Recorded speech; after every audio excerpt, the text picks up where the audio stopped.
All right, we're live.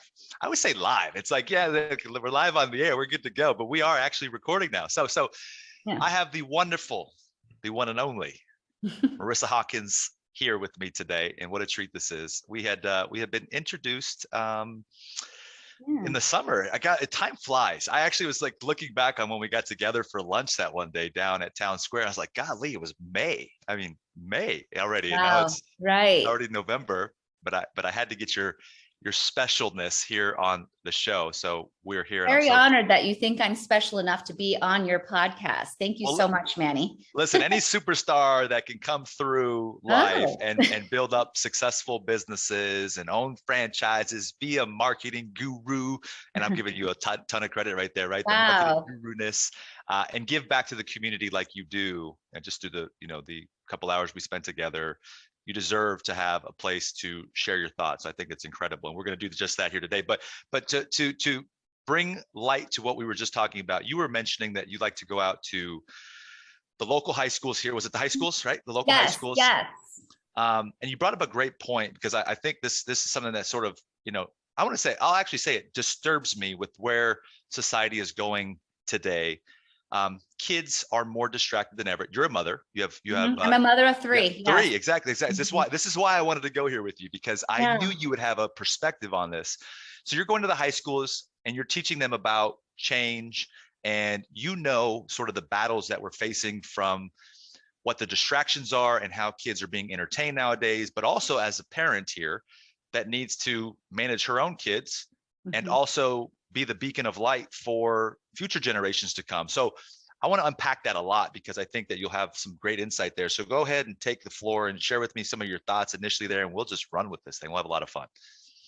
I realize through my upbringing and through as I get older, running these businesses and, getting involved in different organizations, that there is a role that we all play, and it is our social responsibility when given the opportunity to utilize our voice and our resources to give back to our, younger generation and to others as well. I mean, not just our younger generation, it is also us adults, as we are faced with challenges on operations in a business or, moving up that corporate ladder. There are so many things that cause stress. And here I am in an industry that promotes health and wellness.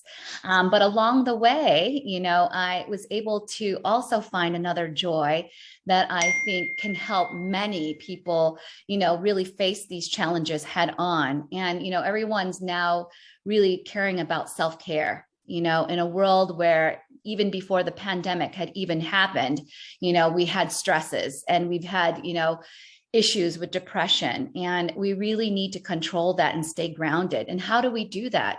There's so many resources that are out there, but right now it's all about, these relationships that we have, healthy relationships that, go untouched, because, social media plays a big role in how we are perceiving, life, and how we are perceiving connections, which are not authentic connections, because I come from the old school where, having lunch like we did back in May really gets us to know someone deeply, and really, know us, a little bit more than just through a text or through social media. I know you get to know parts of a person through social media, but that doesn't, define them.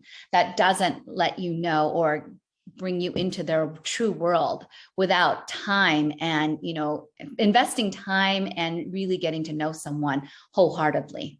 Absolutely. So through our businesses, what I realize is that, we're growing our businesses, and yes, we are contributing to society by obviously, the economic way of obviously providing paychecks for everyone to be able to live. But another source of gratefulness and gratitude that I find with this business is being able to change the trajectory in how we spend our marketing dollars to focus on social responsibility. And, when businesses align themselves with social issues that are important to them. And I'm going to use plenty of examples, because last year alone, because of the pandemic, we tried to find, and when I say we, that's our team and of Massage Envy team members and owner groups that decide when we come up with an idea, I'm an idealist, that we do it, and we execute. And so last year, as you know, we did a Healthcare Heroes Give, and it was really something small that turned into something really big. And what it was when we were deemed non-essential, our businesses had to close for about 2.5 months, maybe 3. And of course, our biggest concern was our team members. How are they going to survive? Our community of members, how are they going to survive? So while we closed our doors and not provide services, what we did was remained open for about 1 or 2 employees who made calls to our general public and see, if any of them were suffering, if they obviously had experienced any loss. And actually, there were many people who, when we made those calls, had lost a loved one, where both also people lost their jobs and they were, the primary source of income for their families. So it was really tough times for a lot of people, finances, a loss of loved ones. And of course, emotionally, it was draining for a lot of people.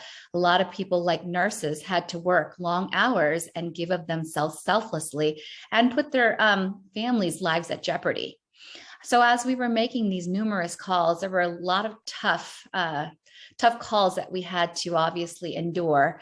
But through it all, I remember one particular call where a nurse, and there were several nurses, were on the other end. And they said, you know what? The reason why Vegas is strong is because of people like you who care enough to pick up the phone and call to see if we have any needs. We're doing the same thing, and we are calling all of our elderly, patients to make sure that they don't go out into the world buying groceries or getting their prescriptions filled, because we all know they need those meds. And so, when I heard that same story, I thought, we need to do something the minute we're able to open our doors.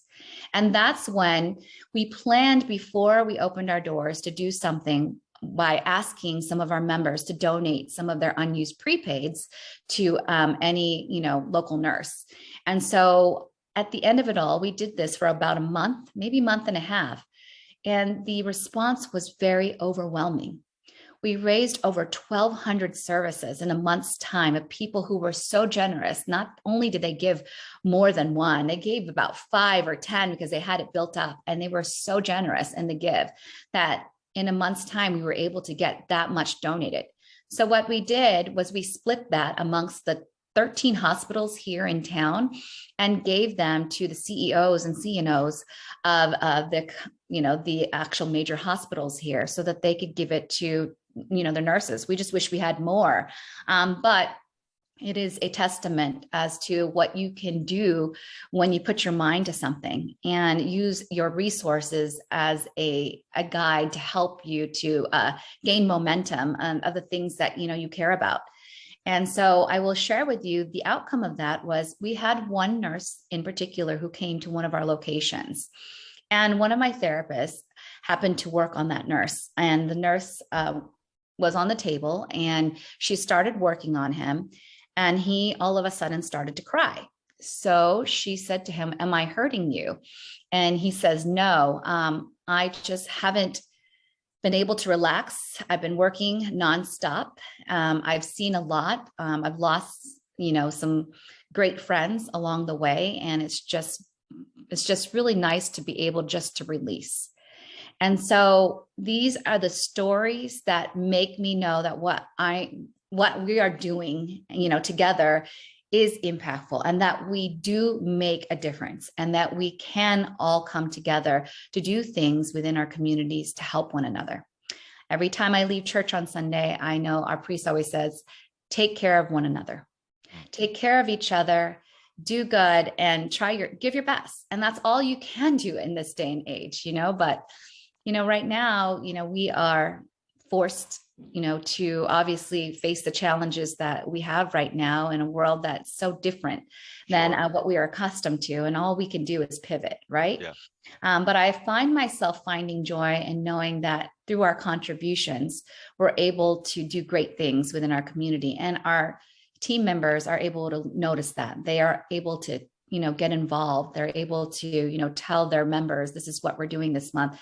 And feel joy in belonging to a company that actually cares about the community and cares about, what's happening to people out there. Because at the end of the day, it's those people and the relationships that we're able to take with us when we leave this earth, right? Sure.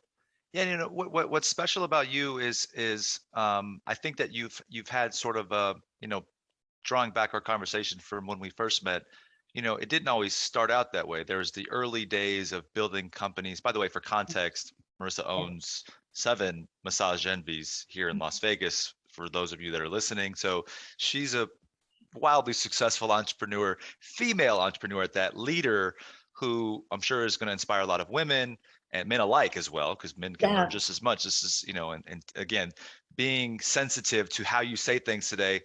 I have my own thoughts on that. We don't need to unpack that today, but women are leaders, and however you decide to decipher these things, for some people it's going to stay the same. So when you started building and choosing to become, the leader of these companies and growing these businesses, did you have the same attitude that you're sharing with us right now? Because it's tougher when you're in the battleground and you're at ground zero and you're fighting for your life to make a company survive, probably your first location, to make your first sale. Yeah. So it's almost like you remind yourself, like, why am I doing this? And then if you can paint a picture for yourself in 20 years, and that's a big forecast, maybe even 10 or 5, that if I stick to this today, it will allow me to have these feelings in 5 years, to which you're sharing right now. But like, let's wind it back a little bit to sort of the trenches where you had to become and learn and develop and grow through this thing, where it may not have been the same way. You may not have been thinking about other people like you were. No, you're right. Well, I did think about people, but in a different light. And, I almost didn't open Massage Envy. I'll be truthfully honest with you. The fear factor, as everyone has self-doubt in the beginning, especially facing the unknown, not owning a business, not having anyone in our family who's ever owned a business to be able to be a resource to fall back on. It was definitely, challenging, because you obviously don't know what you don't know. But I will tell you that my mentor back in the day, who happened to be our partner earlier on, who has since then passed, had really shed light on me earlier on. And he was definitely my beacon of light when I was, going into unfamiliar trenches. And his name was Steve Cook. And I remember telling him that I changed my mind. I don't want to do this. I'm going to be leaving a cush job to open a business, which I know nothing about. And, he sat down with me, and, all he did was show me numbers from another location. And that didn't really say, boo to me, because I'm thinking, okay, that's not going to say going to happen here in Vegas. That's a different, whole new state, So he says to me, and I will never forget that day. And I share the story with many, people. And as I get on many podcasts, it's a story that's so familiar to me because it's my own story. And he says to me, darling, fear is nothing but false evidence appearing real.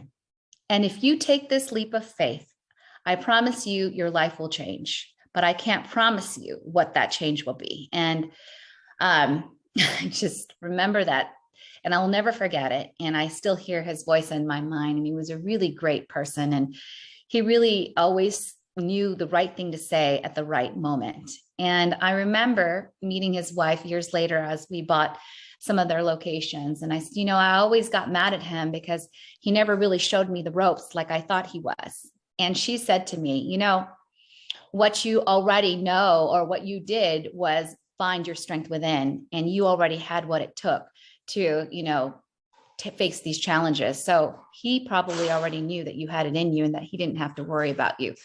And what you didn't know, you learned. And that is so true. It's a school of hard knocks. You have to put, as an entrepreneur, so you have to put the hat on that basically makes you be an entrepreneur and many fields. Yep. You become a marketing person, you become the front desk associate, you become, the recruiter, you become the plumber, because that did happen. You become the person, the face of the business, and you're now HR person as well.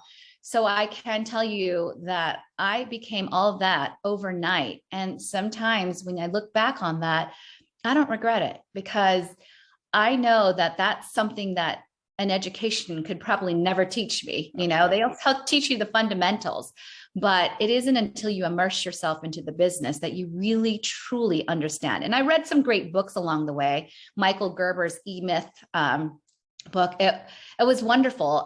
But until you get into the trenches and really run your business, you find ways to become efficient. You find ways to deal with people and situations as you uncover them and they get familiar.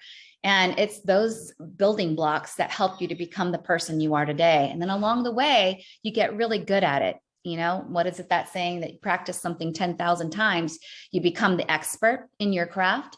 Well, I became really good at it, and I started taking myself out of, the picture to grow other, leaders within our organization. And along the way, I've met really great people. And that's, right now I feel like we're missing a lot of key great leaders in there that can help mold people into, that superstar stardom that we know they all possess. And it's hard because, I had the Steve Cook back in the days, and, there's far and few between people who will take you under their wing to show you how to, become who you're supposed to become. So my objective in life is to share what I've learned through my experiences and through my journey to help young entrepreneurs succeed faster than obviously we had, and really face the challenges head on, to know that the journey takes time. It's arduous. However, through hard work and effort and knowing that you're going to face these struggles, we all fail at something, and it's all a part of life. That's what life is all about. It's all about getting back up and facing those challenges. And it's really those challenges that really help us to be a better person, to be able to share those stories with others. And I know, Manny, you go talking about your story, and, to be here today to let kids know, alcohol is a big thing, but so is these cell phones. This is an addiction right now. Tremendous. And so, Worse, by the way. It's actually worse because back in the day, our parents told us what to do. Now the kids look to their friends to obviously get, information, and no longer do the parents play, a big factor. And, parents tell you not to drink alcohol and they lock up the cabinet, but we don't have restrictions on this anymore. We don't lock this up, and it's a dopamine, receptor. Oh, absolutely. It's a high that kids get now that, if they wake up in the morning, the first thing they do besides saying good morning to everyone is grab this phone to get how many likes and stuff, and I think it's unfortunate that that's the world that we live in. There are really great benefits to it as well. I mean, I don't have to use a map anymore to find my way down to a restaurant or to meet someone. And it's definitely been efficient. Don't get me wrong. But, I really believe in relationships and really getting to know someone and really developing those strong, relationships. And I think in life, we're missing that, and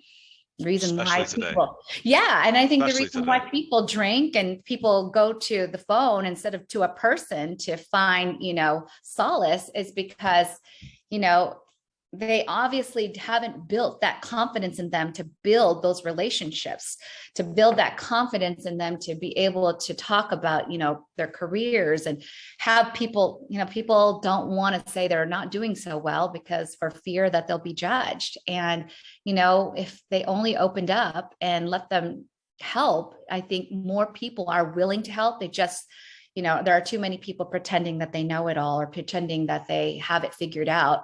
So they don't know, or they'll just go to the internet now to find the resources when there's some really great people out there that can actually help in a great way. I agree with you. There's nothing like personal connections and learning from someone like that. And there's even I think a reward in that feeling too. Look, more high tech, more low touch is sort of the direction that we're going right now.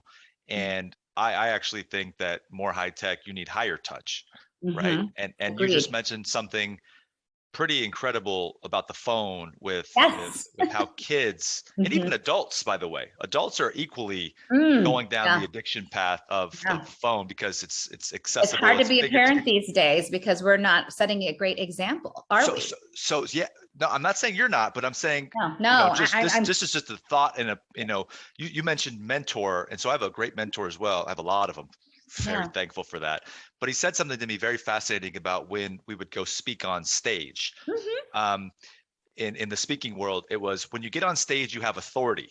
Yes. Okay. Because you're on stage, you're the guy on stage speaking to the group. He says, what you do, how you do it, what you say next, all these other things is how you end up developing influence on the Mhm. stage and whether or Right. not you actually influence that person. So what we're finding today is what he shared with me was that what you have today are parents. They have the authority. They're the authority figures, but that doesn't mean that they have the influence over the Nope. kids. Who Mm-mm. has the influence? Well, the Their celebrities do, peers. their Yeah. peers, Celebrity. the Yep. music, Mhm. right? The Right. Instagrams, the Facebooks, the YouTube. So Yeah.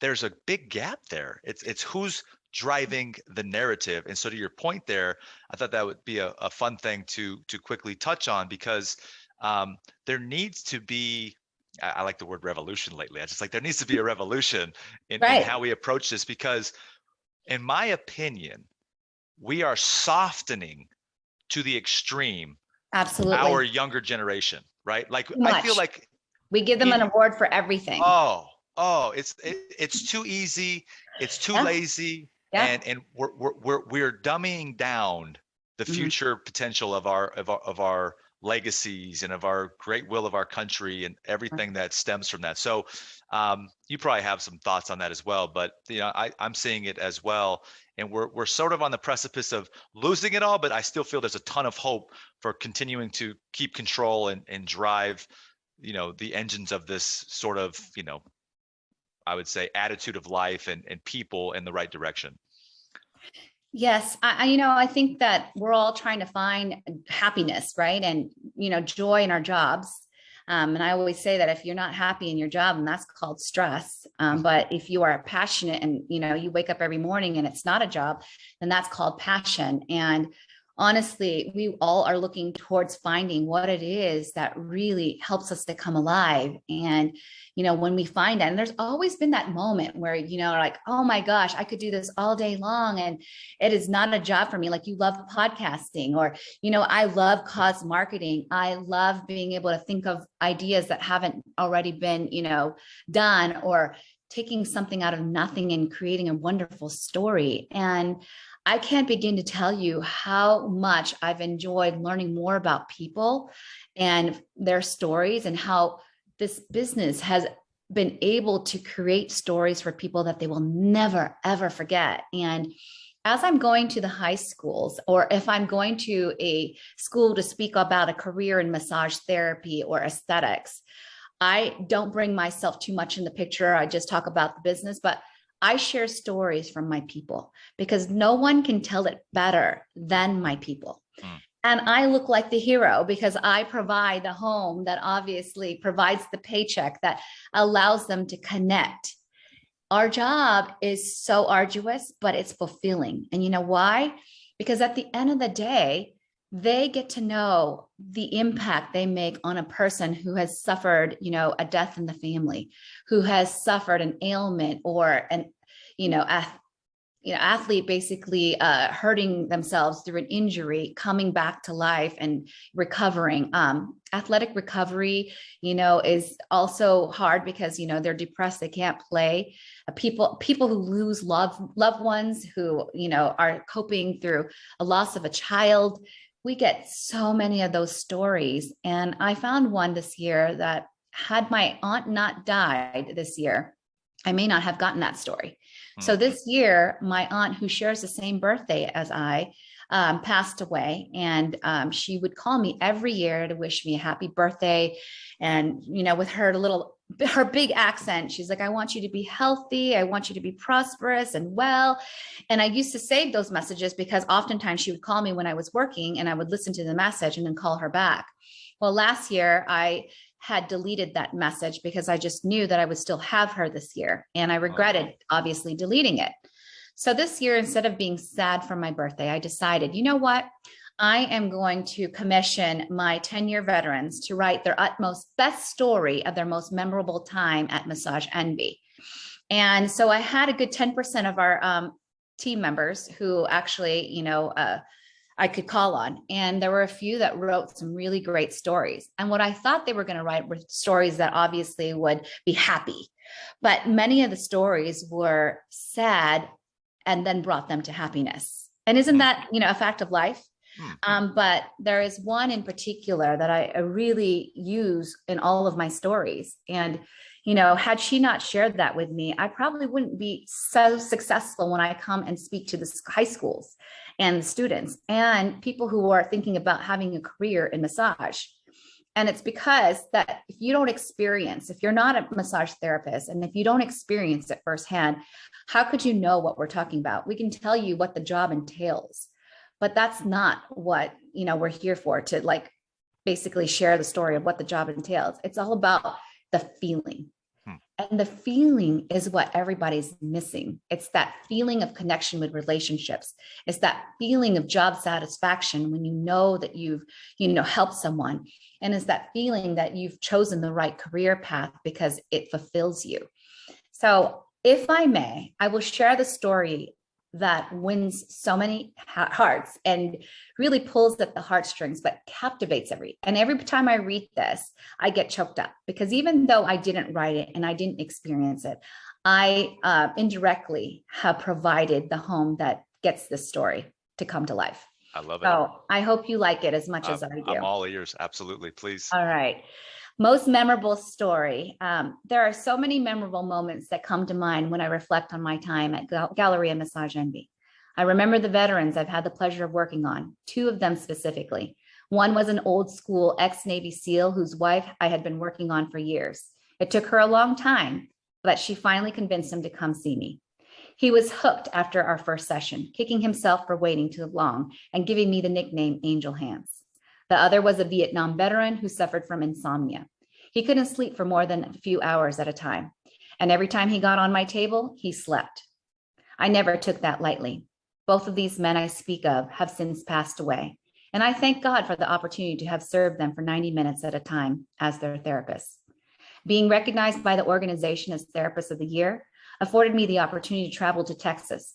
That was truly something special. I was not aware of the magnitude of the Massage Envy annual conference.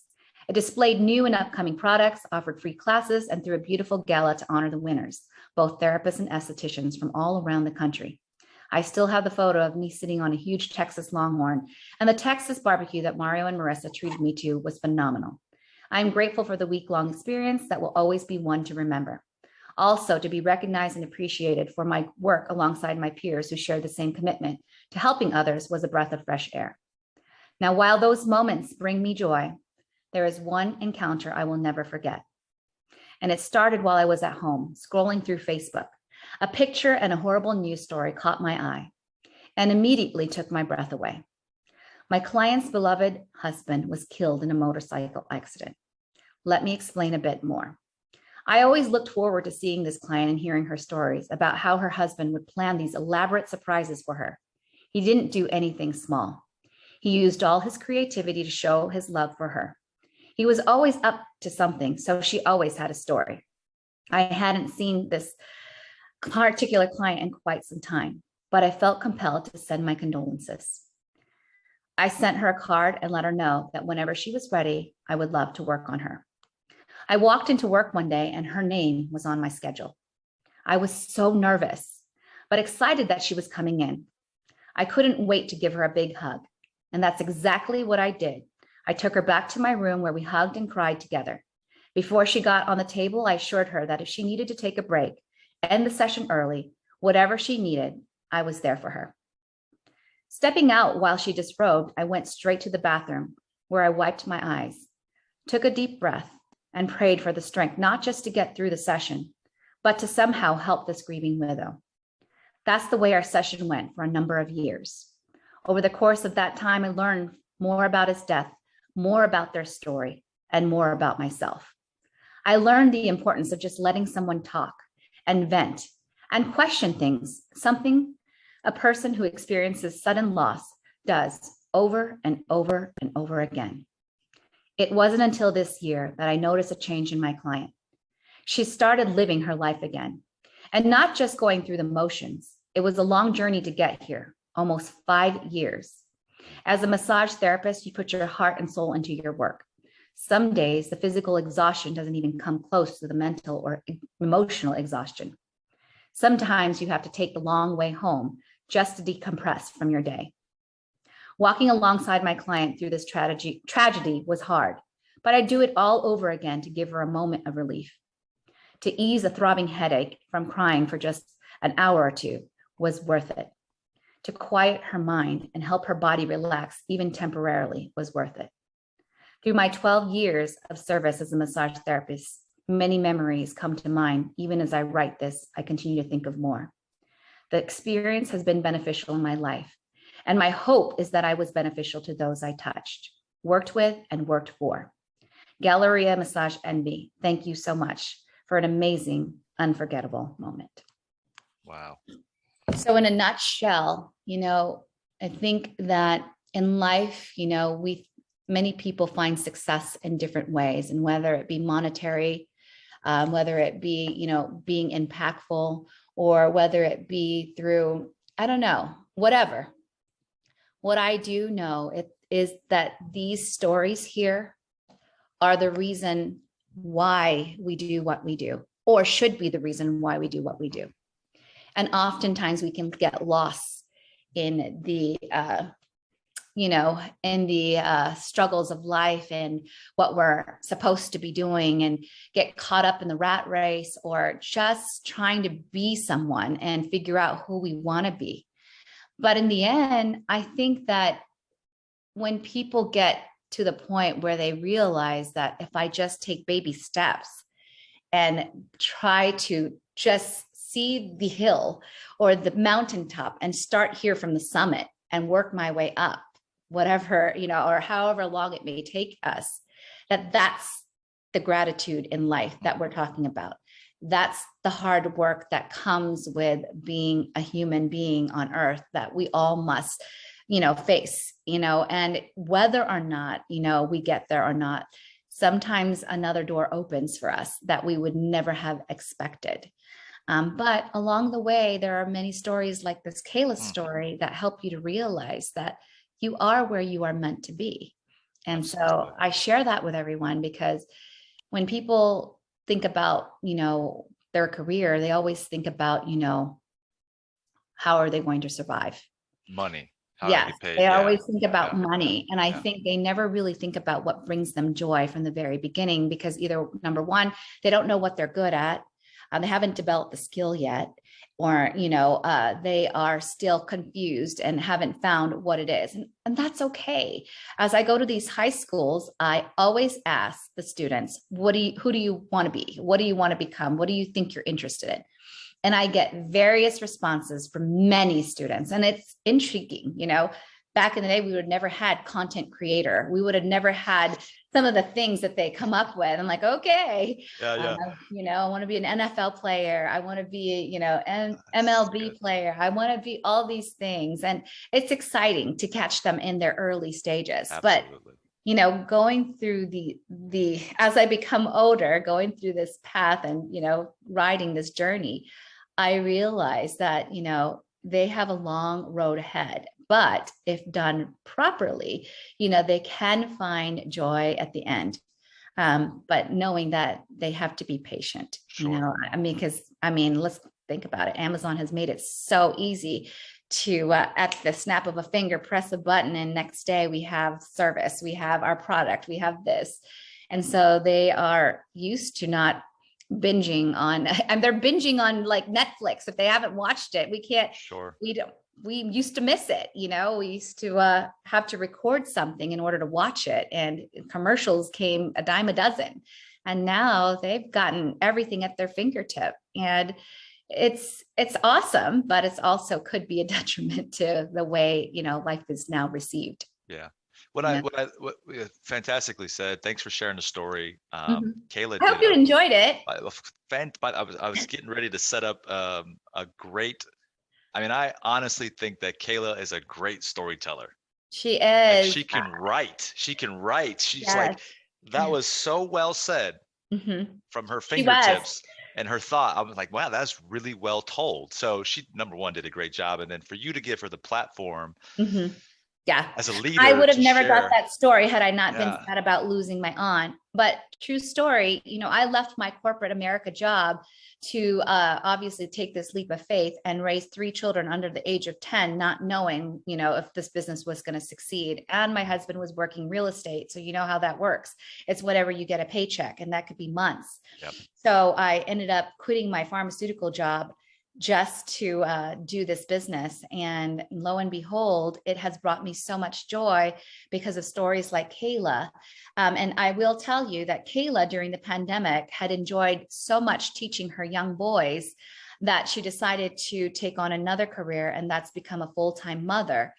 And I support her and all that. And because being a mother myself, there's nothing more rewarding than building the foundation of a future generation that comes from a strong background of morals and just really getting, 100% of true parenting. Sure. And giving them your all. And so I support her in that. And that's why, her 12 years with us, she's one of those veterans that ended up staying with us for longer than That's 10 fantastic. years. And I remember going as a recruiter that they told me that you'd be very lucky if you had a massage therapist that lasted for more than 2 or 3 years, because in this industry, it's very taxing on the body. And so I'm grateful for the people who have stayed along this ride with both Mario and I, because without them, we wouldn't have these great stories, these wonderful clients that continue to come in through our doors and, just help people. I think at the end of the day, we are in a wonderful business that really helps people with their health and wellness,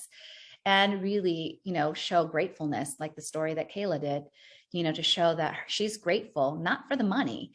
And that comes with it. When you're doing what you love, money always comes, but people can tell in your hands if you're doing it for the money or if you're doing it because you care and wholeheartedly you're giving yourself because you know what someone's going through and you just want to take it away. Did you, greatly said. I'm thinking about what you said about your turn from corporate America to business owner, Yeah. and sort of what you brought forth in your last 10 minutes of communicating with us, which was, love it, get in it for the joy. Mm-hmm. So I've got a couple thoughts there and questions alongside that, which is, did you love building a business in the early days, or did it develop over time or did you even when you made the decision, was it like any business you would have gone into, or you knew you wanted to do Massage Envy, or it was like a No, and no, surprise? and no. Yeah, because it's Yeah. not building the business skills is No. not the sexy part. And I know that from experience. No. And not Um, everyone has it in them. It is right. absolutely, it's not for the faint-hearted. It absolutely takes a lot of, thick skin, to be at the forefront, to lead. And I think that my drive and my care for people was what drove me in the very earlier on, because I think when I went on that first recruitment day, you hired people who believed in you right from the get-go and wanted to, start off at Massage Envy where they knew nothing about it. My drive was to be able to provide for their families, because if they didn't succeed, all of us wouldn't succeed. But I thought to myself, my goodness, if I had to, I would work 2 jobs just so I could make sure that, my family is fed. But these people are relying on this job solely, and it has to work, because if it doesn't, then they won't be able to put food on the table for their families. I want to jump in real quick because I don't want to lose this thought. Can you trace where that came from? Because some people don't have that. I will tell you, I know where that came from. My Okay. mother was an immigrant, and so was my father that came from the Philippines. And so we were told earlier on about their humble beginnings. And, we lived at the basement of my aunt's home before my parents could even, save up enough money to, have start their family and raise their 3 children. So we imagine this, 1 bedroom, 3 girls, one bed, and we had a couch that, obviously opened up so that the 3 girls could share the bed. And it was honestly humble beginnings, but my aunt brought all of us, to the United States. Well, she brought all of her brothers and sisters, as many as she could, to the United States. And each of them stayed in my aunt's basement until they could save enough money, put a down payment on a house, and get on their 2 feet. And that was the rotation. And when my mother and father had their own home, every year my mother would petition one of her brothers or her sisters to come. And it just kept going on like that. And my grandfather and grandmother came by way of my mother as well. And so what ended up happening is every year we would take what we had, whether it be old shoes, old clothing, and we would put it in a box, and they call it a balik bayan box. And we would send that off to the Philippines. And these boxes would be full of chocolates, towels, Spam, Vienna sausage, all the things. The good American ramen. stuff. Yeah, good American stuff that, let them know that, we made it to the US and we haven't forgotten about you. And here are, what our hard-earned money is going to, send to you, and we did that. And we continue to do that till this very day. And my mom, if she sees anyone on the streets, I have blankets in my car that when I see someone homeless and it's very cold, I will give that blanket to them, or I'll have bottled water in there, because if it's really hot here in Vegas, they know at minimum they need that. They need water and they need blankets for the cold weather. And I learned that from my mom. She always comes out of her purse to give to someone who's homeless. But it's our humble beginnings of being able to know that we had this opportunity to come to the land of opportunity here in the United States, but we mustn't forget where we came from. And, I listen to Oprah all the time, and she says the same thing. And she has this picture of slaves, from back in the day, and how much they were getting paid, how much they were worth and how much people were paying for them. She will never, ever forget, those times and how our ancestors have paved the way for us. And I recently did a take on, a story for Filipino History American Month. And that was in the month of October. And a lot of us got here by way of the military. My father served in the military, and I know the person who runs the organization, who's also Filipino, her grandparents also served in the military. They were in the Philippine Army, but served, in the US Army in World War II. And so because of her mom being a combat nurse, she was able to afford getting her family here to the United States. And think about the many stories just like that of many, immigrants who have come by way of the military or other ways and have been able to make a great life for themselves here in the United States. And it's because immigrants have been able to work hard and knew where they came from that we are able to build a strong country now. And we're still trying to find ways to obviously, break those barriers and make it so that it's legal. But, we can't forget about, where we are today, because there are so many immigrants who have, built this America that we see today. Yeah. And so I am one of those, I'm Filipino American, but, I belong to an immigrant family that was able to start from humble beginnings. Yeah. You just, in talking about that, I love reminders, and I love being able to connect, when you make those mental connections in your own mind, you're like, oh, no. Yeah.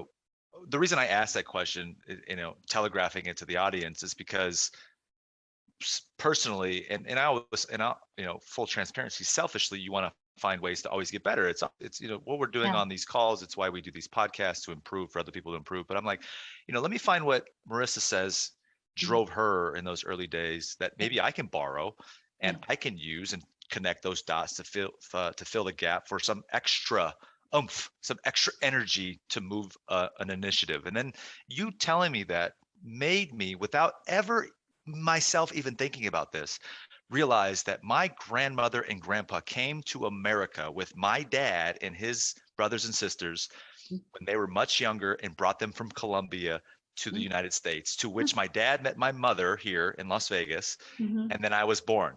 And to your point, it's I didn't even think of it that way. I never Oh, gave it many some of us thought. came that way. And Yeah. think about it this way. They're forced to learn English, but we're not forced to learn their language. And think about the hardships that they had to do to adapt to society in a country that they never, had an upbringing or well aware of, how to, Mm, survive. And it is absolutely. absolutely amazing to me that my grandmother, I learned her language. I understood it. I couldn't speak it as well, but I learned it because I had to, because, that was the only way I could communicate with her. But had she not come here, I would have never learned another language. I wouldn't have had the need to. Right. Whereas in different countries, they learn 2 or 3 languages. It's no thing. But here, we only know, our basic, and sometimes maybe Spanish because, it's a growing language. However, it's unfortunate because we're not expanding our minds to, open the doors to so much more. We should be learning more languages. Yeah, I agree. Funny enough, I grew up in my grandma's house with my grandma, who doesn't speak English, by the way. Who And I didn't do, grow and up I in their don't. grandma's house, Yeah, right? yeah, yeah. But the funny thing They were is, our foundation. you picked up the language from your grandmother and with your family. I didn't pick up the Spanish. I'm like, wait, where did I miss the You were boat too there? busy playing, Manny. I That's was what was I was happening. obviously out on the street swinging the baseball bat, playing You some were being sports. social, which is what you Yeah, should do as a yeah, young kid. yeah, And there's yeah, nothing wrong with that. That is what we wish that would happen nowadays, yeah, is yeah. that our kids would go out and be social What a and, great point. grow up with these people that for over how many years now? I've been with my Yeah, second grade friends for, wow, we have a 40-year relationship. And, that's shaped me to become the woman that I am. I still have my girlfriends from, second grade, middle school, and high school. And we've wow. got a tight group. And I know that when the world gets really hard, all I have to do is pick up the phone and call one of those girlfriends, and they will, get me back to reminiscing, of the things that, we used to do back in the day that made us happy, and great memories that we share together that, had I not had that great bond, I wouldn't have those stories to share with other people or share with them. And that's what I think is missing these days. I think strong relationships are crucial for joy and happiness, because you Yeah, can't take the tangible things that people are always working so hard to get and obtain. And then once they get it, they're like, next, what they're else do I empty. need to Yeah, get, and And with so never satisfied. yeah, and with everything that's taking place today, all I see is the separation expanding more and more Yeah. and more. Work from home, be on Zoom, don't Yeah. get together, Get don't lazy. do this. It's Yeah. like it's everything possibly Yeah. that could happen from a systemic standpoint. If you just if you're observing it and you got Right. two eyes and a brain, Yeah. watch what's happening, and it's taking us away from our core human needs and mannerisms that drive fundamentally what make us stronger. Right. And that is where I'm like, oh, now I'm getting fired up That's why because I'm speaking at the high schools. I even spoke at UNLV, American Marketing Association, and really just getting out there to share with the kids. And I remember I was at a high school, and I won't mention which high school, and everybody has to wear masks. So yep.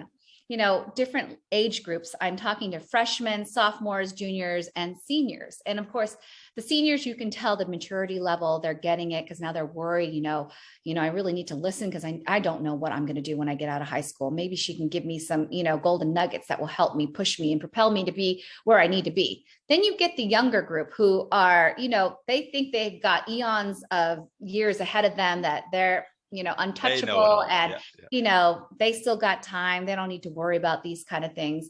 And so at that point, when I'm talking to 4 of these classes and they're the younger generation, I don't know if I'm getting through to them, because you've got this mask, number one, they're staring at you. And, so I asked God, I was like, God, please tell me that I'm doing the right thing. Please tell me that, what I'm doing is in alignment with what you want me to do to serve. So lo and behold, at the end of it all, I was exhausted mentally. I will tell you, I give these teachers credit because I did 3 or 4 classes in one day. And the teachers have been doing this for 25, 30 years. I don't know how they do it. I think they need to get paid more money. Of course. Yep, Yes, yep. because I absolutely could not do it. I commend them. But I will tell you, at the end of the day, I was mentally drained and exhausted. And I had done the same speech over and over. And I had fun with it and learned a lot about the students. So at the end, I didn't know if I had gotten through to anybody. So as I was leaving the school, there was this kid, his name was Daniel, and he says, Mrs. Hawkins. And I turned my back and I said, yes. He says, I just want to let you know that everything you said today, I am going to share with my mom, and I'm going to take your advice and use some of the things that you taught us today to apply it to my life. And I just want you to know that you were very inspirational, and thank you so much for coming to speak to our class today. So I thought to myself, that's all I needed, just the one. And I was like, you really enjoyed it? He's like, yes. And he says, I was like, I didn't think anyone was listening, to be honest with you. He's like, they may seem like they weren't listening, but they were. And I was especially. So thank you. So when you think as a business owner and you think outside of the box and you do things for your community and you think you're not making an impact, guess what? A little Daniel will come along and tell you that he was listening and you have made an impact on him. So absolutely, for me, that's all I needed to know, that I'm in alignment with what I should be doing. And I'd like to help more businesses, change the trajectory and how they spend their marketing dollars to really get involved with their community, so that they can build strong, communities that help support one another. I can't tell you enough how important that is, and I think that it's time. We're all ready, and we all need a change. We all need uplifting news to, really survive off the negativity that's been put on Facebook, because it sells more marketing ads, and all of the negativity that's putting on the news with a high COVID count, and all the things that's going on manipulation. in politics. Yeah. Oh, manipulation. I'm fed up with it. I'm tired of it. Too. So I didn't really focus much on it, but we have to, though. Can I jump in, Marissa? We have to. It's this conversation I had at dinner last night. A couple guys out here, buddies of mine that have some other franchises in the food space. Yeah. And one of the guys was like, I'm not really paying attention to it. And I said, okay, well, we're going to talk about it right now, because we need to talk about this, because our leadership is going to impact the quality of the conversation for somebody that is only looking at it through a biased lens. Right. That's not solving for anything. It's hurting the progression of what matters the most to us as a whole. Yep. And I think that the more that people suppress it and they try to avoid it as if like they're not paying attention to it, it's like, no, we're going to talk about this right now. And to your point, it's like, well, when we don't pay attention to it, I think now is the most urgent time that we as leaders need to step up. Right. And when we're at a dinner table, and if there's 7 people that are our family members or our best friends, and they have a competing interest that says, oh, the old way is the way that works, I'm going to challenge and question that. I say, well, explain that to me. Talk to me about that. Let me know why.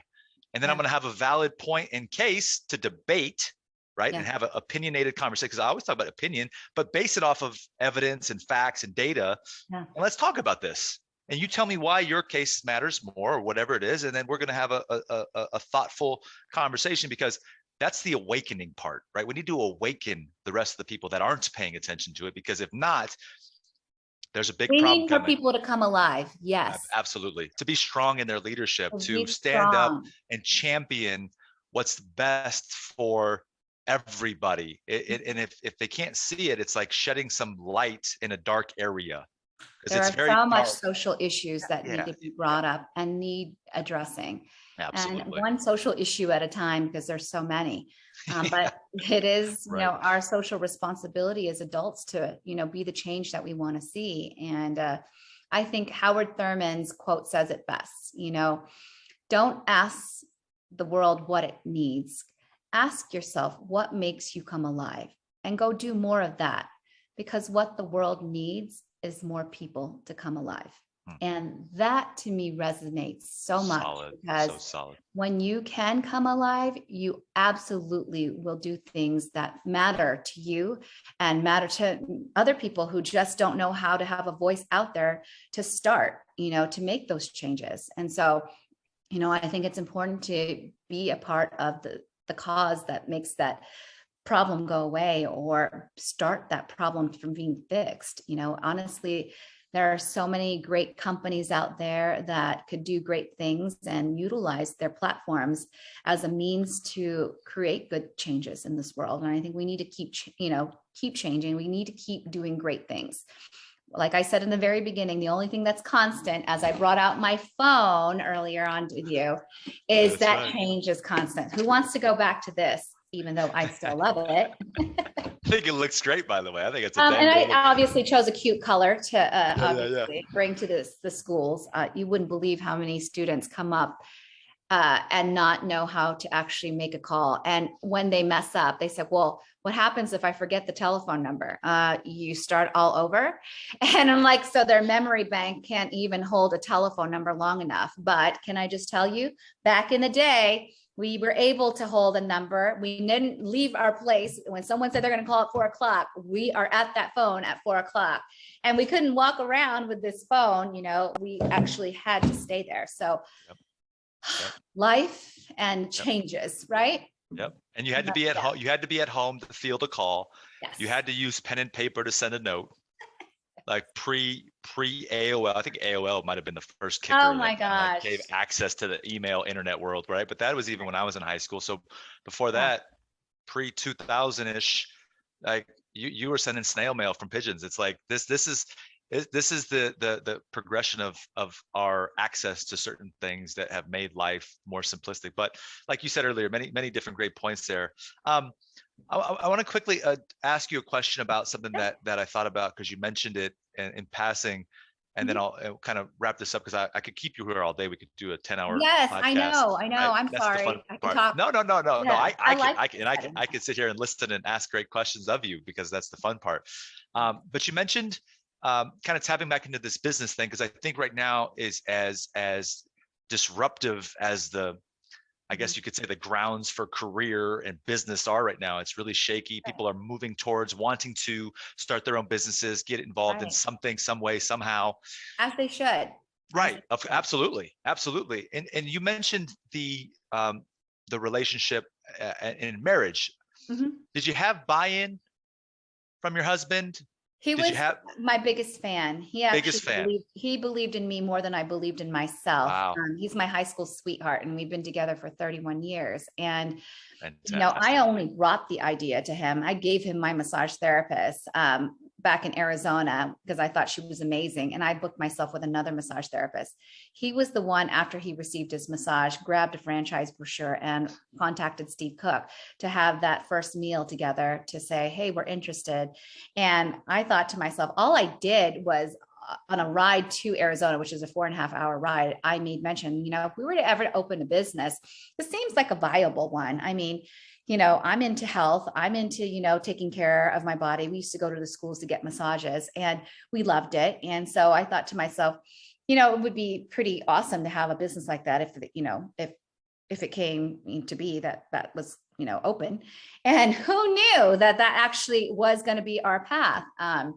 So he was the one who kept pushing all along the way, where I broke out in hives. And I told you, I basically went to Steve Cook and said, I don't want to do this. I changed my mind. I don't know what I was thinking. I don't have a clue to run a business. So at what point, let me jump in real quick. That was when you were in the business. So you made the decision, you absorbed your first franchise. 2004, we signed contract, and there was no turning back. We opened our doors April 7th, 2005. And I quit my job. I was making, I think, $12 or $13 an hour at the front desk, and I was selling memberships, and you get bonused off of the memberships that you obviously sell. And I thought, oh my gosh, I'm an owner and I'm making this much money, because obviously you have to put in the time before you can make some money. You can't reap the rewards. You can't plant the seed tomorrow and think that it's going to grow tomorrow. It's not. You gotta water the plant. You got to do all the things. And that's how overnight I was a guerrilla marketer, a plumber, a marketing person. And then I had Fox 5 News come in to do a stint on massage parlors opening up past the hours of 10 p.m. I'm like, oh my gosh, I'm on the news. I am a franchise. I don't fit in that category. And I had 3 people against me. I was a woman, I was young, and I was a minority. So for those of you that didn't catch that, there is a funny thing in Vegas that happens after hours, where they happen to use the words happy ending. So and oftentimes they thought I was the massage therapist. So, oh boy, if you can only imagine, absolutely the things I had to deal with and still deal with here and there, but not as much, because I'm not there. When you're running 7 now, it's, you've got great leaders who believe in the mission and who are helping you along the way, so that I can do the other part. That's the cause marketing and helping our communities. But they do a great job, and, we make sure that they have what they need. But if you ask me, being an entrepreneur right now is definitely hard, and it was always hard, but if you see that drive and you see it in your imagination that this is where you need to be, and you believe in your product and your cause, then there's nothing that's going to stop you, because you will make it work. And just to make it clear, you started, contract signed, you Mhm. went after that, and you said you wanted to quit. And by the way, that's okay. This is like Yeah. a safe. I had already Like, signed the contract, and he needed it because he was in Arizona. Our partner was a silent owner. He lived in, Arizona, so he wasn't going to be working it. So he needed to invest in people who were going to actually, have some skin in the game. Sure. And actually work the business, which was really smart. And so, we put up our money, he put up his money, and you know what, if I didn't make this work, we would lose our money that we took some more, money out of our home to obviously put down. And we had 3 kids, all under the age of 10, that we had. Whoa. So this gets more exciting. This is where I jump in, because I don't want to let this escape us. So now you're talking about what it took to get involved. So you refinanced your home, took out a home line of equity credit, maybe use some savings. So you're going all in. Is there a dependent source of income coming from the husband's side? In this case, didn't I tell you he did real estate? He was doing real estate. Yep. Is whenever a house sells, and then whenever means it could be 2 or 3 months before right. So we had a little bit of savings saved up that we were able to utilize as well. And taking out some money, we didn't put all of our eggs into the one basket. We had a cushion money, but that was only going to last for so long, Manny. And you had to perform. So because I want people to realize the real risks. I want people to have and by the way, this is where I really get excited, is because there are different ways to do it. Mm-hmm. That's why I'm probing to how you did it. Mm-hmm. Doesn't necessarily mean that because somebody could be there's so many resources now, absolutely. And especially I delved into a franchise, and with franchises, they already have a system in place. You just have to follow the system, but there's still a lot more to the franchise that you have to develop them along the way. You don't have all the answers, you develop the answers, and you think of efficient ways to run your business strategically and efficiently as possible.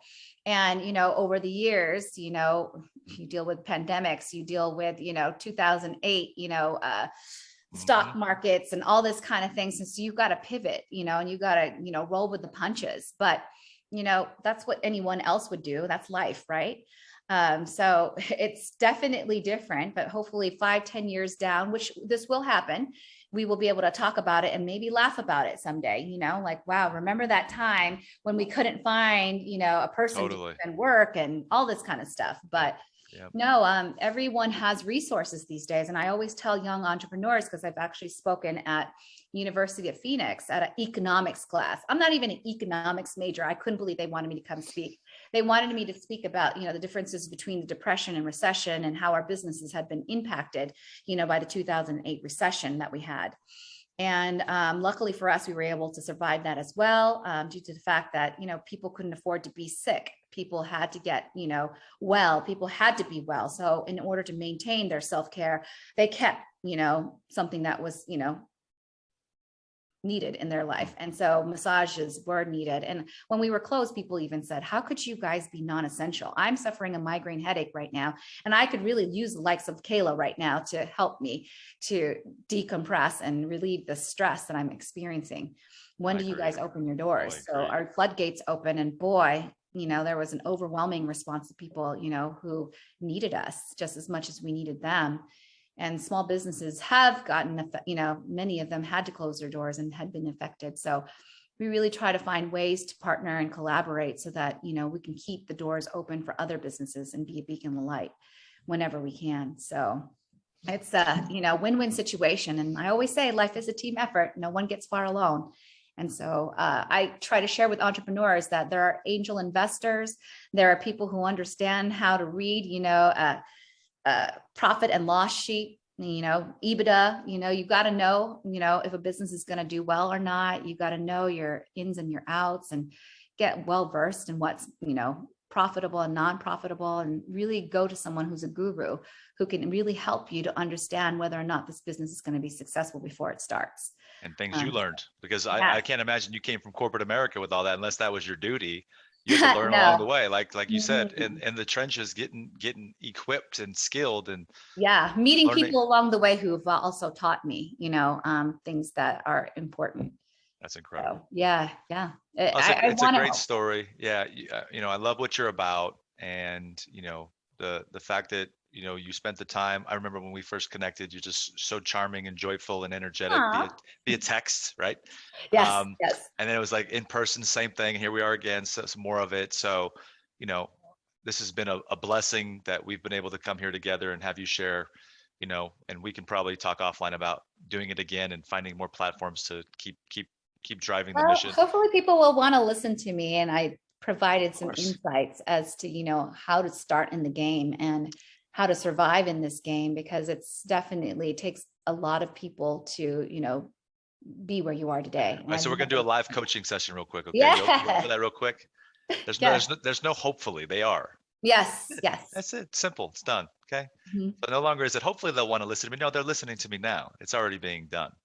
Nice. Right. There's a little subtle shift. That's all. I love it. Sometimes we do it. Always in the grow. That's right. That's it. So, perfect. I'm still perfect growing. segue. I'm not perfect. I'm still learning, and I'll never stop learning. Absolutely. You know how the saying goes, if you stop learning, that means you're dead. Well, you've got to continue to learn. I think you just gave your answer, but I'm going to challenge you, because I always finish up the show with the question, what does always on the grow mean to you? But you cannot, in your case right now, you cannot use what you just said, because you were going that way. And I was like, oh, she's giving me the answer right now. But now you have to answer it with a different one, because this one's special, right? Yeah, always on the grow. So what does always on the grow mean to me? Is that the question? Yep. Okay. Always on the grow to me means taking people along the ride on this journey with me and seeing them grow. Because for me, what I've realized in life is that I get pure enjoyment showing, people the way. And if I don't know the way, I've been fortunate enough to meet people along the way that have shown me. So therefore, be a blessing to others, and that way, when I'm growing, I'm able to take others along the ride with me. And when they're growing, they will remember that and teach the next person. So every time I leave a school, I always let them know, I'm standing before you here today to, give you all of me, because in the hopes that one of you will be standing here in this very same spot to give back to that future generation and be sharing your stories, because many of you will have your own stories that will be a beacon of light to another individual or individuals. And so that's what I take as always on the grow, as growing and taking people along the ride with you. And you, I don't know if anyone else caught what you said in the middle of this. I can't exactly tell what time stamp, but you talked about developing leaders. Yes. And what I know is that better business that grows faster and reaches more heights is because they develop good leaders to replace themselves with. And that's why you have found success in your business and will continue to in all that you do, because you understand that core principle. It's not about you just being a leader. It's about making other people leaders, like you just said. And I think that's fantastic. So tremendous kudos to you. You're an incredible human being. Thank you. So proud of all you've done, and for coming on here and sharing. This is just the beginning. Is there a place that people can go outside of you? If you're local in Vegas, make sure you go down to Massage Envy and tell them the queen of them all. But I am building my website right now. It's Marissa.Hawkins10.com. And 10 is significant, I think, because I think that in life, it takes about 10 years, and some people are achieving it faster, where you have some break, where you have the aha moments, where you sit, go back to your past and see how far you've come. And I think that the number 10 is significant. I met my husband in the month of October in high school. We got married in October. We did a lot of things in the month of 10. So that's why 10 is significant for me. But to each its own, right? I love it. But I will tell you that it has been very significant for me to see that, I am now able to use my voice out there, to have a seat at the table as a minority and a woman, and being a voice for that generation of anyone who wants to hear some of the experiences that I've been able to learn from, that they can use in their businesses or with them individually. It's been very impactful for me to just be able to speak on that, and people actually like to listen and apply it to their own lives. That's remarkable. I consider having gone through some great things, and I'm sitting across from you at lunch and right here, and I'm learning, and I'm thinking, there's so much to benefit from here. And you said it. I love how you said it. Have your seat at the table. There's a line that I always like to use too. It's earn your seat at the table. It's always earn your seat at the table. Yeah. I've never reached a high enough pinnacle where I'm not trying to earn my seat at that same table or another table, because I'm growing, I'm getting better in that process. So awesome. I think 10's great. I'll just throw in a little side note. I was number 10 in high school. That was my favorite number in baseball. So number 10 is a big deal for me. I even think 10 is when my husband and I renewed our wedding vows. Oh, nice. Very nice. I love it. And I think even my original email on AOL was LV Baseball Star 10. Just to throw that out there. Wow, we were destined to be in alignment here with this conversation, weren't we? I love it. So true. So I'm thankful for people who want to have me come on to speak. I would love to do more speaking engagement. And that's, I think, the path that I'm going to go, because, there needs to be more speakers out there to talk about their journey and to help other people find their journeys and, come along for the ride. Well, we're going to have a lot of conversations. We're getting ready to do a lot of events. I got a lot of things in the event space. I mean, it's my whole aura. So. Oh, cool. We'll rock and roll. Use me. I would love to be out there to, help inspire and help, change the trajectory and how we do life, and put out some positivity and great vibrations out there. You doing it, girl. I'm trying. I'm giving my best every day. I'm trying. Yeah. Super excited that you were here. You're awesome. Thank you. This was a long podcast, buddy. I don't know how you're going to be able to have anyone hold the attention longer. Oh, please. Long form podcast as we wrap up here. People like them. There's a market for long form podcasts. People like them when they're driving. They like them when they're sitting at work and they're, in their desk or their cubicles. There's many variations when they're working out. They can work out for an hour. It's a good fit. So it's a seamless integration. So we're having fun with it. And this was great. So I appreciate you, Rockstar. Oh, well, I appreciate you. Thank you so much. And right. Keep on that infinite mindset, buddy, because you are going to go places. I think that you're making the right connections and you're doing your thing. And part of being able to be successful is taking action. You can't just have a vision board without taking action, right? Yeah, absolutely. Yeah, exactly. So, all right. Perfect. I'm going to hit the end button here, and then you and I will talk offline. So sayonara, everybody. Hope you enjoyed this one. Take care. Love you all.